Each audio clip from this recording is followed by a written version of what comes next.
Hey guys, it's me, Carrie Myers, and I'm not in the car line today because those crazies were out of school today because of the flu.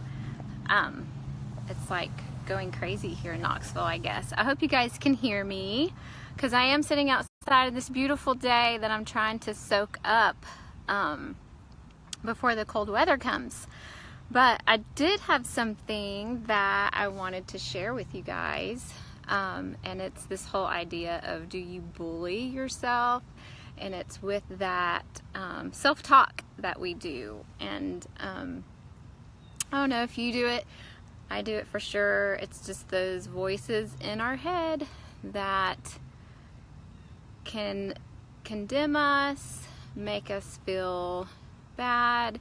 Maybe it's past stuff, maybe it's the way you look, maybe it could be anything.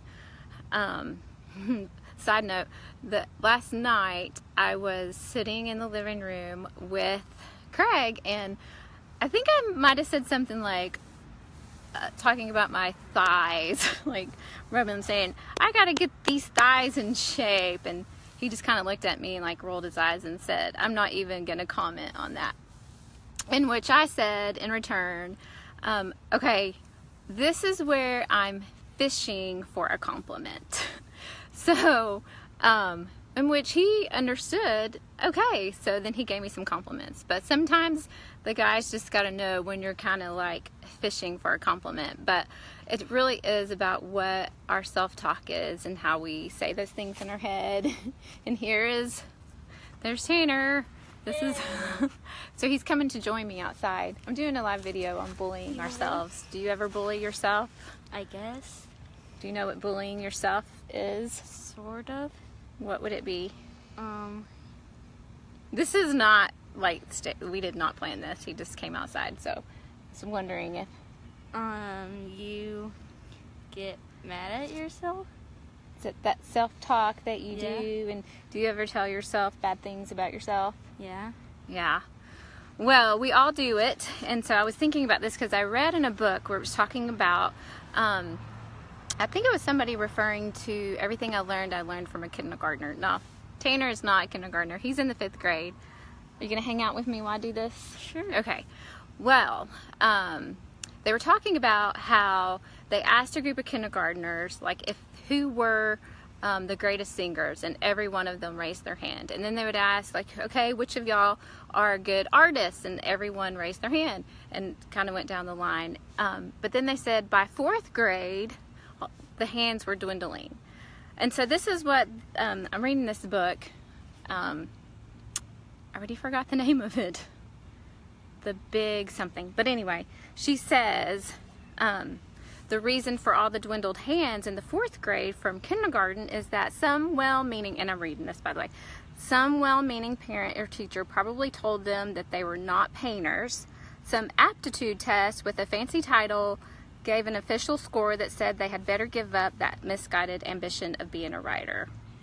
So when I read that, it made me think of a story, because Tanner and I, actually, we were talking the other day. We had a mother-son driving around this nice weather day, and Tanner asked me if there was ever anything, what was the question, that I wanted to do?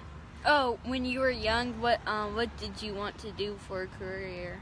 Okay, so when I was young, and this led into a long story, right, Tanner? Because you probably didn't know that question you were asking was a loaded question. But here is my story. So when I was like in 11th grade, I had to do a project on the manatee, which is, you know, it's in the ocean, which I didn't even know what a manatee was. But anyhow, it's marine life. So I decided I wanted to be a marine biologist.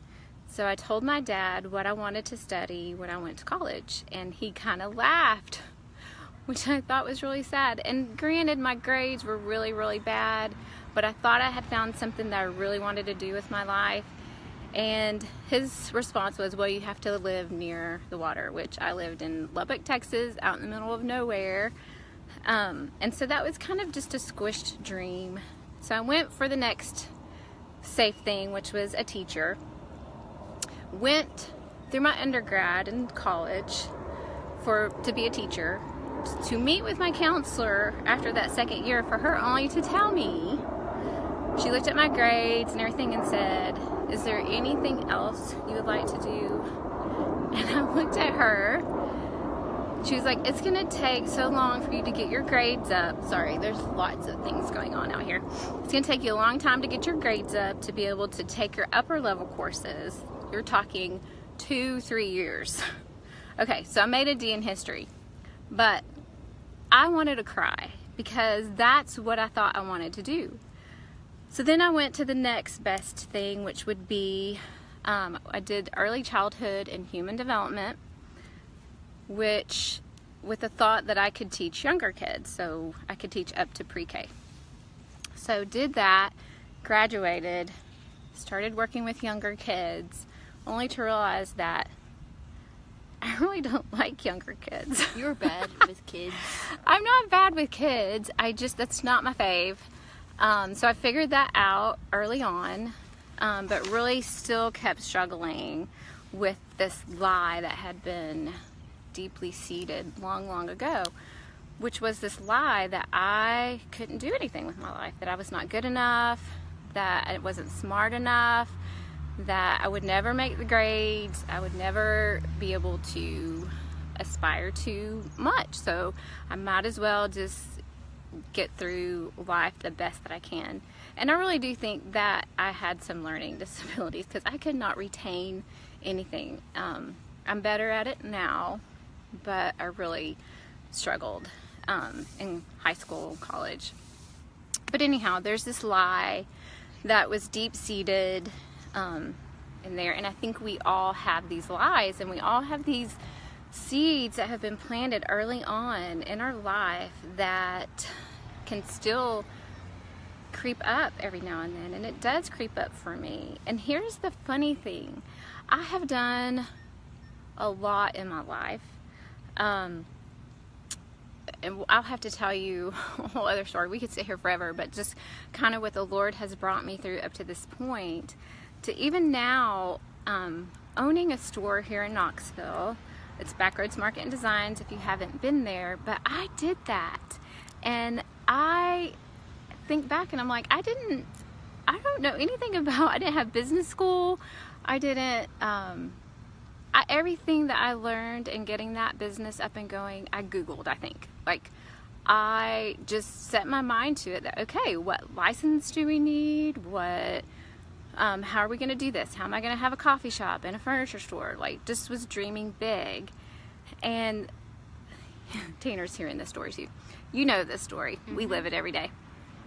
But really having people who encourage us in our life is a huge help. And so I have that now with my husband, Craig Myers, who's amazing, and he believes in me.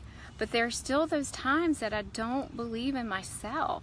Like, even though I've done this thing and I know that I've built this business from scratch, there are still those lies that come into my mind. And so I just want to encourage you that the mind is a very, very, it's a strong thing, and we really have to train our minds to just think on those things that are of the Lord and are true, not the lies, not those lies that say you'll never be able to amount to much, because we're listening to the guidance counselor from eons ago.